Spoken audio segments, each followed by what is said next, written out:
Amen. Avant de commencer le message, je voudrais que mon pasteur référent puisse prier pour que le message soit conduit par le Seigneur. Amen. Je sais que la journée a été remplie pour certains, alors je vais essayer de prêcher ce soir avec ferveur. Amen. Je vais essayer de prêcher, non pas par mes propres moyens, mais par le Saint-Esprit qui est en moi et vous convaincre de ce que dit la parole de Dieu. Ce message ce soir a pour thème être zélé pour Dieu. Est-ce que tu es zélé pour Dieu? Est-ce que le message de l'évangile que tu as entendu un jour, que tu as reçu dans ton cœur, a provoqué tel empressement dans ta vie que finalement tout t'amène à être zélé pour Dieu? Vous savez, à la télé, il y a plein de slogans. L'autre fois, j'entendais, vous savez, il y a plein de pubs comme cela. Red Bull donne des ailes, etc. Et ça, c'est des slogans. On ne voit pas l'application concrète, c'est que de la communication. Mais l'évangile donne du zèle. Et ça, c'est pas du faux. Lorsqu'on a vraiment reçu l'évangile tel qu'il doit être reçu, alors on est zélé pour les choses de Dieu. J'aimerais vous lire quelques textes. J'en ai pris tellement que je vais vous laisser les noter sur une feuille ou sur votre téléphone si vous voulez éviter à chaque fois de tourner les pages. Mais on va en prendre pour l'heure déjà deux, ce sera pas mal. Romains au chapitre 12, verset 11. Et puis ensuite, on ira un peu dans l'Ancien Testament, dans Ecclésiaste au chapitre 9, verset 10. Donc Romains au chapitre 12, verset 11. Ayez du zèle et non de la paresse. Soyez fervents d'esprit. Servez le Seigneur. Je le répète, ayez du zèle et non de la paresse. Soyez fervents d'esprit. Servez le Seigneur. Mon frère, sers le Seigneur. Ma sœur, sers le Seigneur.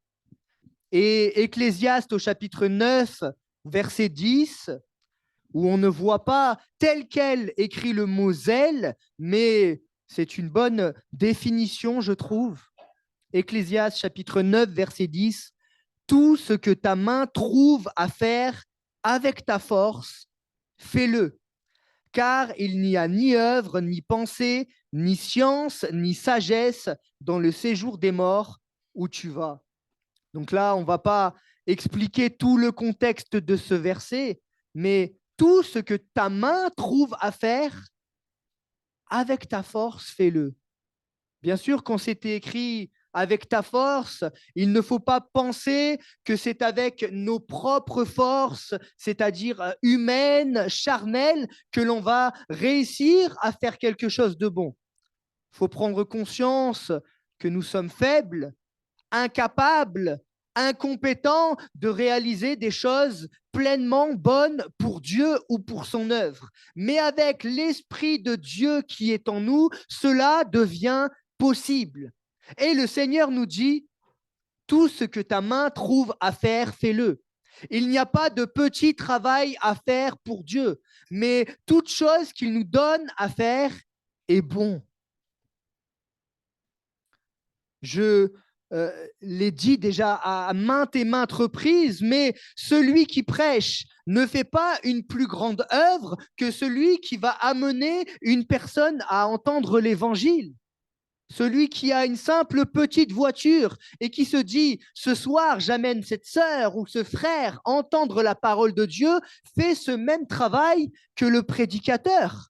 Celui qui s'attelle au ménage, c'est chose ingrate dans le monde de faire le ménage. Mais celui qui fait le ménage à l'église, disant je sers le Seigneur, le fait avec empressement, sachant que des personnes entreront dans ce lieu et diront il y a des personnes qui s'investissent dans ce lieu. Il y a des personnes qui, chaque semaine, font que lorsqu'on rentre dans cette salle, c'est propre, soigné, tout est mis en place pour que nous puissions être, concentrés suffisamment pour entendre la parole de Dieu. Mais si ce lieu est dévasté par la saleté, s'il n'est pas agréable, si on ne peut pas être concentré un temps soit peu, s'il n'y a personne qui prêche, mais également s'il y a personne qui projette, s'il y a personne qui met le son, toute chose est faite par des personnes désireuses de servir le Seigneur pour que la parole de Dieu soit prêchée. Mais pour cela, il faut être zélé, mes frères et sœurs.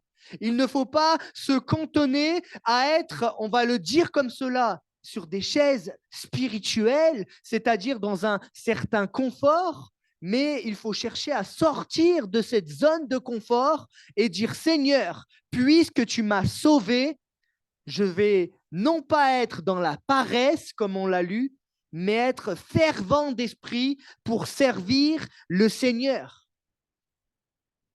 La définition du zèle sur Internet, on la trouve. Première définition, ferveur religieuse active. Deuxième définition, ardeur à servir une personne ou une cause à laquelle on est dévoué. Voilà ce qu'est le zèle. Être fervent, être actif pour le royaume de Dieu, avoir de l'ardeur à servir notre maître. On était samedi, c'est ce samedi dernier, en train de couper les arbres et il y en a qui étaient plus zélés que d'autres. Moi, je faisais partie des mauvais élèves. J'avais du mal, pas trop de compétences, pas de gants, pas le matériel approprié. Et puis, je coupais comme ci, comme ça. J'étais à moitié fervent dans ce domaine-là. Et puis, il y avait des frères parmi nous qui étaient actifs dans ce domaine-là et coupaient de tout leur cœur. Et ils se disaient, je coupe pas comme si je servais des hommes, mais je coupe ces arbres, c'est tout simple, couper des arbres, mais je le fais comme pour le Seigneur. Et du coup, je ne suis pas payé, mais j'en suis heureux. Ça réjouit mon cœur, parce que je ne le fais pas pour n'importe qui, je le fais pour le roi des rois. Amen. Et que nous fassions quelque chose, comment dire, d'exposé à tout le monde, quelque chose de grandiose où on se trouve sur une estrade, ou que nous soyons dans un lieu caché, vu par personne, aucun homme. À la fin, si c'est Dieu que nous honorons et glorifions, alors ça fait du bien dans notre cœur. On sait qu'on est au bon endroit, à la bonne place, qu'on a choisi la bonne part. Et c'est ça qui compte, mes frères et sœurs. Si celui qui est sur l'estrade ou sur un rôle, une fonction exposée, n'est pas non plus à ses tâches plus petites, plus ingrates, peut-être un jour perdra-t-il la vocation, le zèle qu'il a reçu. Il faut veiller à cela. En tout cas, être zélé pour Dieu, c'est avoir cette ferveur, cette ardeur pour servir le roi des rois. Est-ce que tu l'as? Est-ce que tu l'as toujours? Parce qu'on peut l'avoir eu un temps, mais la Bible dit la fin d'une chose vaut mieux que son commencement. Et la Bible nous parle qu'il est possible de tenir dans la durée, de garder ce zèle.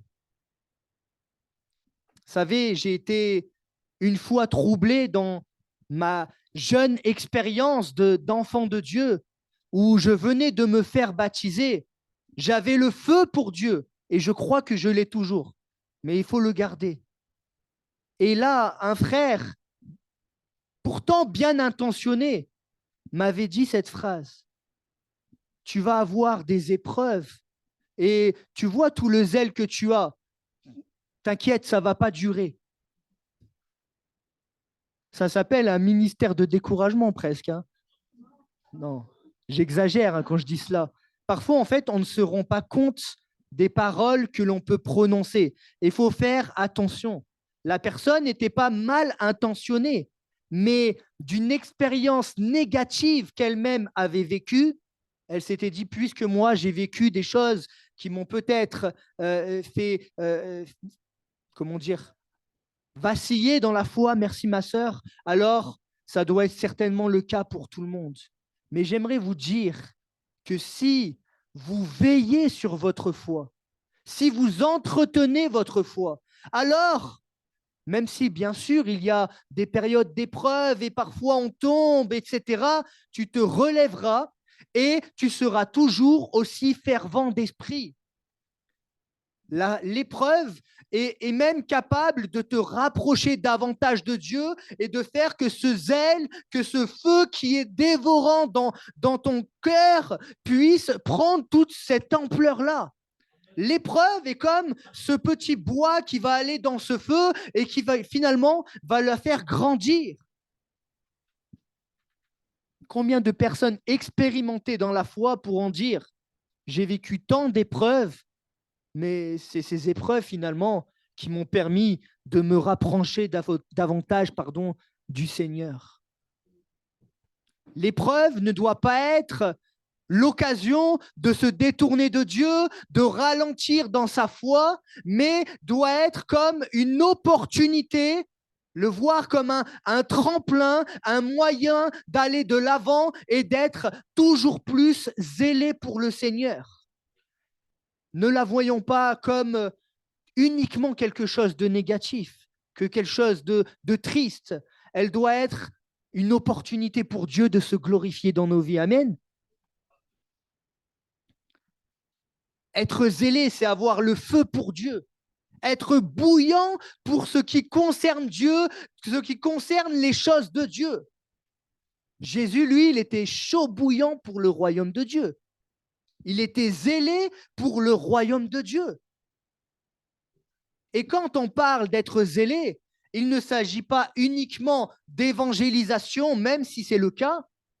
Il ne s'agit pas uniquement de l'Église, des frères et sœurs, il s'agit de toute notre vie entière. Lorsque je me lève le matin et que je me dis c'est difficile d'aller au travail, si je suis zélé, je me dis ok, ouais, c'est difficile. Mais là-bas, il y a plein de monde qui ne connaît pas le Seigneur. Et je peux aller leur parler du Seigneur. Je peux encourager quelqu'un ce matin. Je peux prier pour lui. Je peux lui apporter cette bienveillance qu'il n'a pas dans son entourage. Vous voyez comment, de ce zèle qu'il peut y avoir dans nos vies, on pourrait changer l'atmosphère autour de nous, on pourrait changer l'ambiance qu'il y a au travail. Et nous-mêmes, dans notre mentalité, on serait moins fatigués ou attristés que de se lever tôt le matin pour aller au travail 5 jours dans la semaine. Jésus, dans la parole de Dieu, à un moment donné, il va être plein de zèle. Bon, il a été tout le temps plein de zèle. Mais là, ça va être écrit dans le texte qu'il va être plein de zèle. Et ça va être dans un contexte particulier. Je vais vous le lire dans Jean au chapitre 2, versets 13 à 17. Il va être zélé en ce qui concerne la maison de Dieu, en ce qui concerne la doctrine, ce qui se passe dans la maison de Dieu. Et je crois véritablement que nous devons être sensibles à ces choses-là. Nous devons être sensibles à ce qui se passe dans l'Église. Nous devons être zélés pour cela.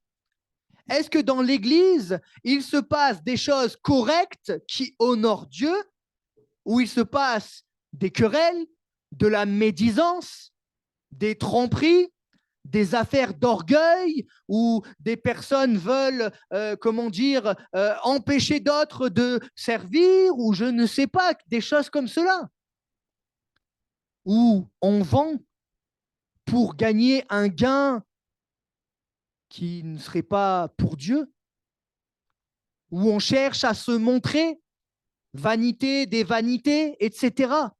Là, c'est que des exemples qui me viennent à l'esprit. Jean chapitre 2, verset 13, la Pâque des Juifs était proche et Jésus monta à Jérusalem.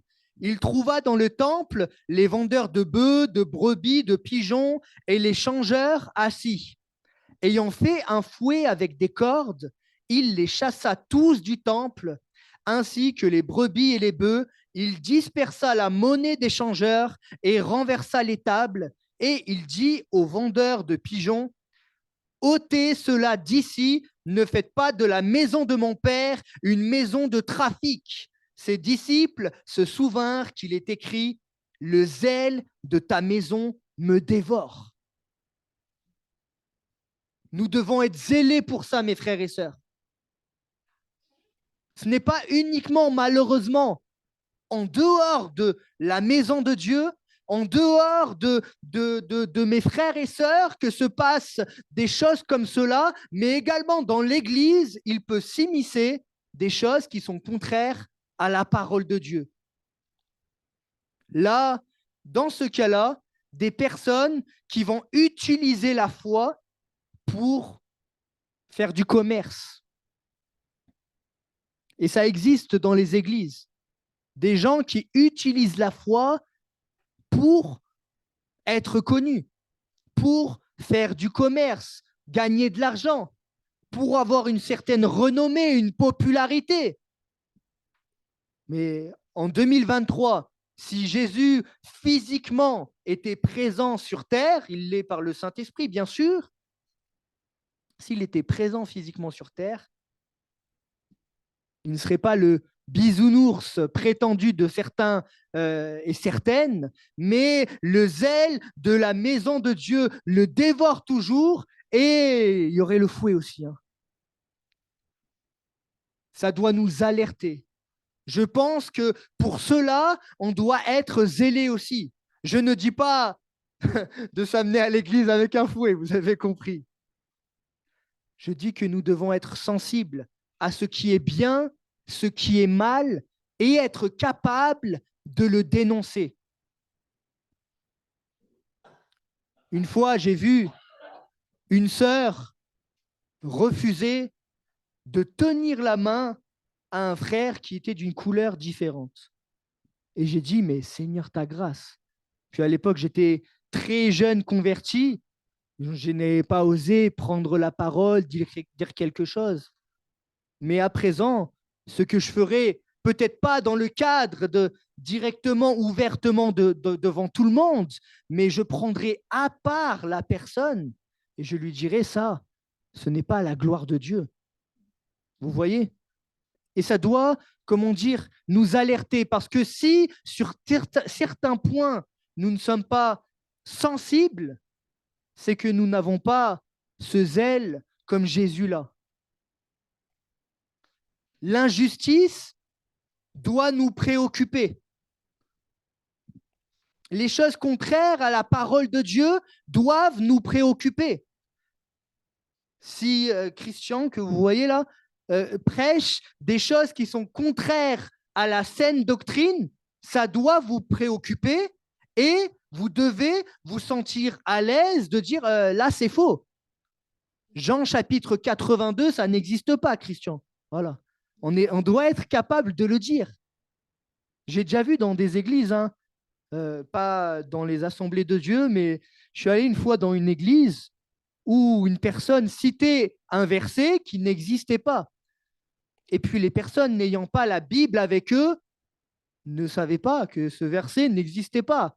Alors là, ce n'était pas une fausse doctrine qu'il avait citée, mais quand même citer un verset qui n'existe pas, c'était une première pour moi. Je crois que nous devons être sensibles à ça, être zélés pour ce qui concerne les choses de Dieu dans sa maison, c'est important. La Bible dit que l'Église, donc chacun d'entre nous, est la colonne et l'appui de la vérité. Quand il est écrit « le zèle de ta maison me dévore », ça fait référence à un passage dans les psaumes, David. David qui était selon le cœur de Dieu.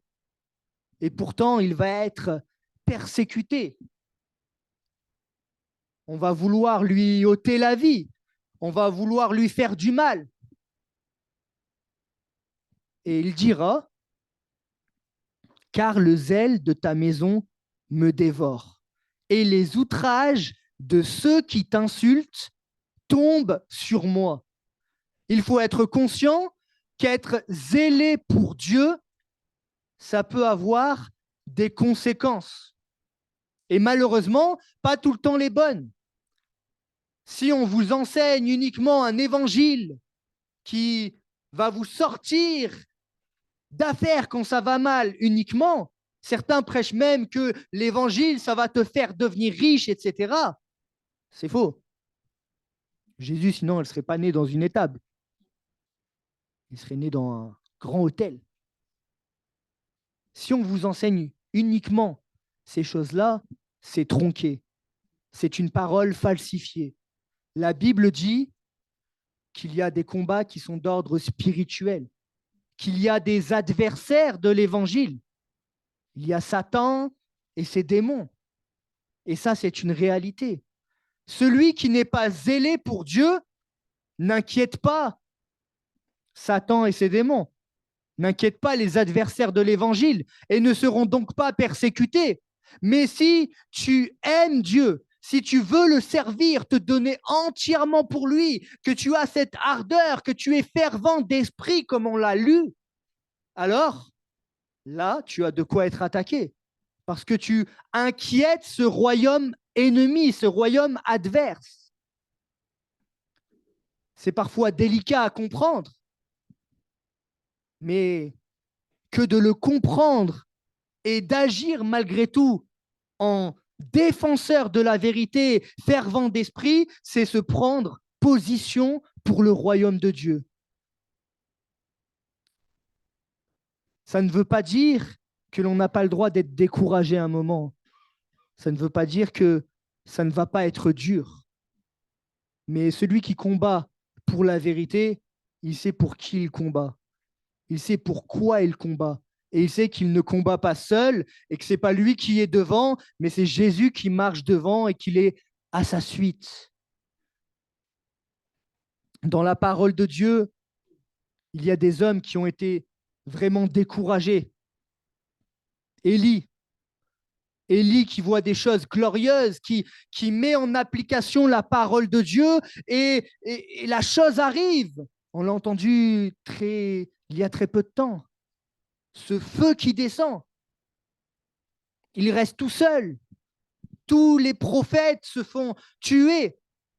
Et là, après quelque chose de glorieux, où il y a la manifestation puissante de Dieu, il va devoir prendre la fuite.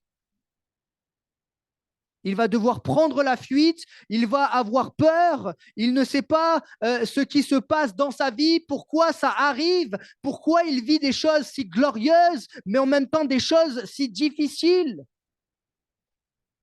Et à ce moment-là, il est quand même comme perdu parce que il vit des choses qui semblent être contradictoires. Peut-être c'est votre cas. Des choses glorieuses que vous vivez avec Dieu, une vraie conversion. Tu découvres la parole de Dieu, il te même baptise du Saint-Esprit, tu fais des expériences avec lui, mais en même temps, il y a des choses à côté qui font que tu te dis, mais comment ça se fait là en ce moment? J'ai l'impression que ça va moins bien. Autour de moi, il y a comme de l'adversité. Au travail, ça se passe mal, etc. J'aimerais te rappeler que ça a été vécu par d'autres, ce sera vécu encore par d'autres. Mais c'est normal. C'est parce que tu veux t'approcher du Seigneur. On va lire ce texte-là. Je vais essayer de le retrouver. Ouais. C'est dans 1 Roi au chapitre 19. Et on va lire juste le verset 9 et 10. 1 Roi au chapitre 19, versets 9 et 10. Et là, il entra dans la caverne et il y passa la nuit. Et voici, la parole de l'Éternel lui fut adressée en ces mots. Que fais-tu ici, Élie? Il répondit, j'ai déployé mon zèle pour l'Éternel, le Dieu des armées, car les enfants d'Israël ont abandonné ton alliance, ils ont renversé tes autels et ils ont tué par l'épée tes prophètes. Je suis resté, moi seul, et ils cherchent à m'ôter la vie.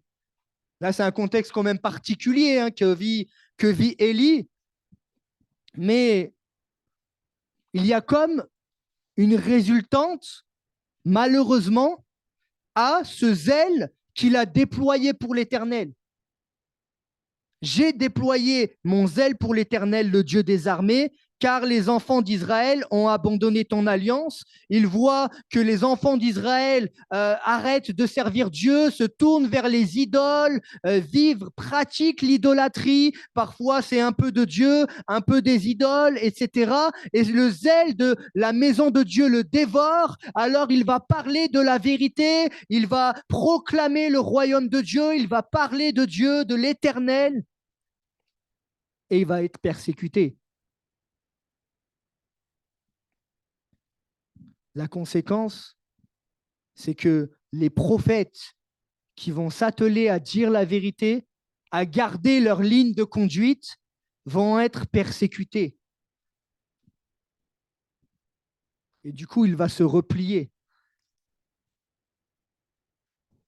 Peut-être que c'est le cas pour toi, hein. Tu vis des choses difficiles et tu te dis, mais je vais tenter un peu le repli, là. Je vais freiner mon zèle que j'ai pour le Seigneur et je vais diminuer quand même parce que là, ça commence à être chaud pour moi. Je commence à sentir les attaques, à sentir les problèmes. Pourtant, je me approche de Dieu, donc je ne comprends pas trop. S'il l'a vécu, c'est pour que tu sois enseigné également. Que tu comprennes qu'être zélé pour Dieu, c'est du sérieux. Qu'il y a des choses qui se passent dans le domaine spirituel. Mais justement, si tu as cette adversité, cette opposition, c'est que tu es sur la bonne voie. Tu as besoin de tenir bon, tu as besoin de conserver ce feu que tu as en toi, avoir le feu dévorant qui te permet d'avancer, qui te permet de continuer à faire ce que tu as commencé à faire. Jérémie disait, si je ne ferai plus mention de lui, je ne parlerai plus en son nom. Il y a dans mon cœur comme un feu dévorant qui est renfermé dans mes os. Je m'efforce de le contenir et je ne le puis. Ça doit être comme plus fort que toi. Je voudrais diminuer, je voudrais ralentir, je voudrais arrêter de parler de Jésus, de m'intéresser à lui, mais c'est plus fort que moi. Je ne peux m'en empêcher. Tout le monde autour de moi doit savoir qui est mon maître. Tout le monde autour de moi doit savoir qu'est-ce qui m'anime, qu'est-ce qui fait que j'ai de l'espérance au-dedans de moi-même, même malgré les épreuves. Qu'est-ce qui fait que je suis heureux, que j'ai la paix en toutes circonstances? C'est Jésus. Ça doit bouillir en moi. Ça doit jaillir de ce qu'il y a dans mon cœur.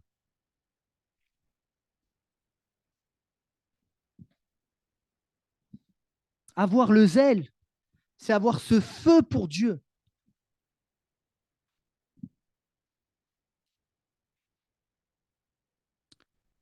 Vous savez, le zèle, c'est important de l'avoir, de le conserver. Mais il ne faut pas que ce zèle, ce soit du n'importe quoi. Il faut que ce soit un zèle qui reste maîtrisé par le Seigneur. Il faut que ce soit un zèle qui soit qui est pour appartenance ce que dit la parole de Dieu. Il faut que ce soit un zèle raisonné selon la parole de Dieu. Pourquoi je vous dis ça? Parce qu'il y a des personnes qui sont zélées pour faire n'importe quoi dans ce monde. Hein. Il y a des personnes qui sont zélées pour prêcher un évangile pour leur propre gloire. Paul, avant d'être Paul, il était zélé pour être persécuteur de l'Église. Dans la Bible, même dans Galates, je vous épargne les passages, chapitre 4, versets 17-18. Dans la Bible, il y a déjà, donc dès le début du christianisme, des personnes qui ont un zèle, la Bible nous dit, qui n'est pas pur. Donc en fait, ils ont un prétendu zèle pour Dieu, Mais ce zèle n'est pas pur. Il n'est pas uniquement pour Dieu, mais il y a derrière des intérêts fourbes, un peu cachés, et ils cherchent à s'accaparer quelconque gloire, quelconque intérêt. Le zèle qu'ils ont pour vous n'est pas pur, mais ils veulent vous détacher de nous afin que vous soyez zélés pour eux. Il est beau d'avoir du zèle pour ce qui est bien et en tout temps, et non pas seulement quand je suis présent parmi vous. Voilà ce qu'il est écrit dans ce texte. Vous savez, des fois, il y a des problèmes comme ça dans les églises où les disciples, les chrétiens, ne vont pas s'attacher uniquement, on va dire principalement au Seigneur, mais vont s'attacher à des pasteurs, à des frères et sœurs dans la foi. Et quand ces personnes vont changer d'église, par exemple, ils vont à tout prix vouloir quitter et aller les rejoindre ou aller dans une autre église, etc. Parfois, c'est uniquement parce qu'il y a des bons liens fraternels qui se sont créés. Et Dieu n'est pas contre ces choses. Mais parfois, c'est que la personne a une pensée derrière la tête. Et en tant qu'enfant de Dieu, vous devez considérer Jésus-Christ avant tout. En tant qu'enfant de Dieu, il faut considérer le Seigneur premièrement et se dire, mais un homme est faillible. Dans une certaine religion, on enseigne que certains hommes de Dieu sont infaillibles. C'est faux. Il n'y a que Jésus qui était sans péché. Alors ne faisons jamais totalement confiance, d'une confiance aveugle à un homme, mais faisons confiance pleinement au Seigneur qui, lui, ne nous trahira jamais, ne nous fera jamais défaut. Amen. Je sais pas si j'ai été bien long, mais je vais aller un peu plus vite. Dans Apocalypse, au chapitre 3 et au verset 19, il est écrit « Moi, je reprends et je châtie tous ceux que j'aime. Aie donc du zèle et repens-toi. » Quand il est écrit cela, on pourrait croire que le Seigneur, il nous met la pâtée, que le Seigneur, il veut, comment dire, nous faire prendre conscience qu'on a fait mal et repartir tout triste. Non, ce n'est pas ça. Quand le Seigneur dit « moi, je reprends et je châtie tous ceux que j'aime », déjà, il faut comprendre que Dieu t'aime. Moi, je reprends, il te reprend, le Seigneur. Il t'a pris et malgré ton péché qui est là, ou malgré le fait que tu t'es refroidi, il te reprend. Il te reprend, ça veut dire bien également qu'il t'avertit, qu'il te dit les choses. Parce que le Seigneur, il est toujours là avec sa parole de vérité, même s'il est amour. Moi, je reprends et je châtie. Alors, on a du mal parfois avec ce terme-là, je châtie, je reprends, etc. Mais un père, moi-même, je découvre la paternité là depuis que je suis papa, que je suis marié. Un enfant, s'il n'a pas une éducation, si à un moment il n'est pas repris, si on ne lui dit pas ce qui est bien, ce qui est mal, il va se faire du mal. Et parfois, il a besoin d'un peu plus de dynamisme dans le propos de son papa pour comprendre que là, c'est dangereux le chemin sur lequel il se trouve. Moi, je reprends et je châtie tous ceux que j'aime. Aie donc du zèle et repens-toi. Le Seigneur ne t'invite pas non seulement peut-être à te repentir d'une situation, d'un péché, à te repentir, à faire demi-tour quant à cette mauvaise résolution que tu avais prise de ralentir le service pour Dieu, de ralentir tout cet entrain, ce dynamisme que tu avais pour lui, mais il te dit qu'il faut que tu sois pleinement zélé pour lui. Il veut se servir de toi. Il veut t'utiliser pour sa gloire. Il a choisi les choses faibles de ce monde pour confondre les plus forts. Il n'a pas dit parce que tu es trop âgé, alors je ne vais plus t'utiliser. Ne fais plus rien pour moi. Il n'a pas dit parce que tu traverses une situation compliquée, alors cantonne-toi à cette situation. Il reste dans cette situation compliquée. Il n'a pas dit parce que tu traverses la maladie, tu ne peux plus me servir. Il n'a pas dit parce que tu es trop jeune. Il y en a un qui a dit, un footballeur, il a dit, moi, tu ne me parles pas d'âge. Bah, le Seigneur, on ne lui parle pas d'âge également. Tant qu'on est spirituel, il n'y a pas de trop vieux, de trop jeune. Il n'y a pas de couleur de peau. Il n'y a pas de problèmes financiers, de trop de richesse, de peu de richesse. Le Seigneur ne regarde pas à ces choses. Moi, je reprends et je châtie tous ceux que j'aime. Et donc du zèle et repens-toi. Je crois que je vais m'arrêter là pour ne pas être trop long. Je vais finir juste avec ce verset. Dans 2 Timothée au chapitre 1 et verset 6, et après quoi on priera pour conclure. C'est pourquoi je t'exhorte à ranimer le don de Dieu que tu as reçu par l'imposition de mes mains. Le Seigneur peut-être a décidé de faire que cette réunion soit spécialement pour quelqu'un ou pour quelqu'une, pour que Dieu fasse que le don de Dieu qui est en toi soit pleinement ranimé, pour que tu sois à nouveau zélé pour lui, plein d'ardeur, que tu repartes de ce lieu comme chaud bouillant, avec plein d'envie nouveau, de désir nouveau de servir le Seigneur, comme ton premier amour, comme au départ. C'est là la position que tu dois avoir ce soir, le désir qui doit être dans ton cœur. Je vais prier et si vous sentez que ce message vous a parlé, n'hésitez pas à prier en même temps. Seigneur, je te remercie parce que ta parole, elle est claire, elle est simple, elle nous éclaire, Seigneur Jésus. Nous avons, Seigneur, besoin d'entretenir ce feu pour toi. Nous avons besoin de revenir pour peut-être quelqu'un, Seigneur, a des sentiments plus nobles, Seigneur, à comprendre que tu veux toujours nous utiliser. Seigneur, comprendre que tu veux toujours, Seigneur, te servir de nous pour le service. Seigneur, merci, Seigneur Dieu, de faire de ton Église une Église zélée pour toi. Seigneur, que dans l'Église, Seigneur, le zèle de ta maison nous dévore.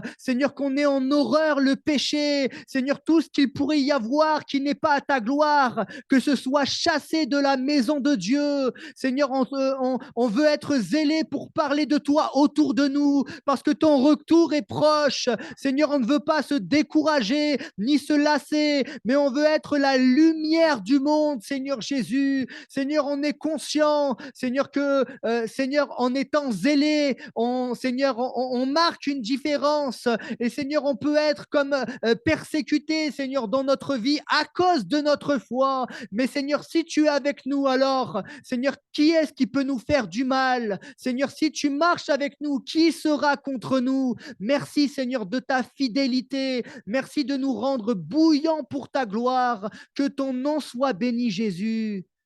Amen.